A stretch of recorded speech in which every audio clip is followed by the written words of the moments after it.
देखिए सब वंदे मातरम का हम आदर करते हैं, सम्मान करते हैं, नेशनल सॉन्ग है, अब जिसको गाना है गा सकता है, कोई आपत्ति तो उठाता नहीं है इसके अंदर, जिसको भी करना है करिए।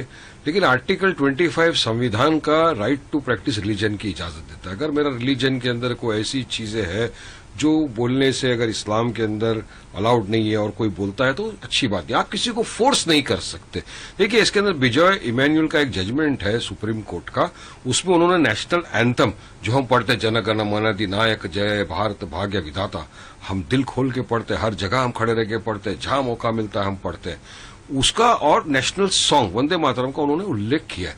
ये मैंडेटरी नहीं है, आप इसको फोर्स। बीजेपी की क्या आदत पड़ गई है, अगर आपने इसको नहीं बोला आप एंटी नेशनल हो गए, आप देशद्रोही। अरे आप किस तरह से आंकलन लगा सकते हो? अरे हम वो लोग हैं जिन्होंने देश की आजादी में अपनी जानें गंवाई और आज हम फकर के साथ बोलते हैं कि हम प्राउड भारतीय मुसलमान हैं और जिन्ना का नाम ले रहे हैं। जिन्ना से हमको क्या लेना देना? हम तो वो लोग हैं जिन्होंने जिन्ना की 2 नेशन थ्योरी को ठुकरा दिया, हमने उसके पैगाम को ठुकरा दिया और आज हम हमारे भारत देश में बाय बर्थ और बाय चॉइस रह रहे।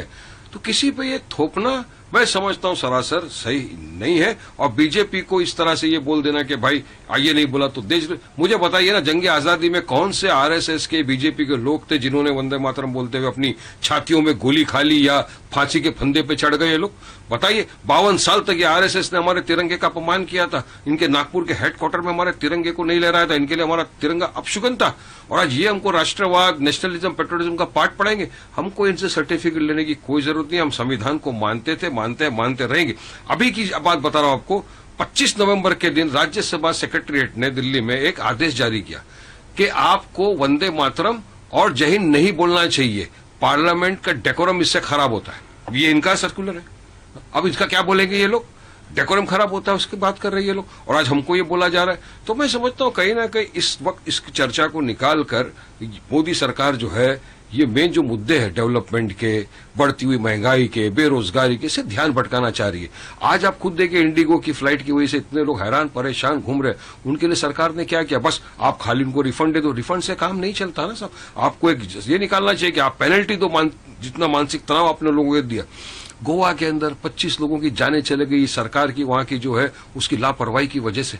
क्या कहा गोवा के चीफ मिनिस्टर ने? कोई स्टेटमेंट दिया? क्या इसके ऊपर चर्चा नहीं होना चाहिए? चर्चा काहे पे हो रही है पार्लियामेंट के अंदर? कुत्ता कैसा आ गया, इसकी आप चर्चा कर रहे हैं पूरा मीडिया। तो मेन मुद्दों से ध्यान भटकाने के लिए अब इसको लेके आ गए। ये कहीं ना कहीं हमको लग रहा है कि सरकार ध्रुवीकरण पोलराइजेशन करना चाहती है।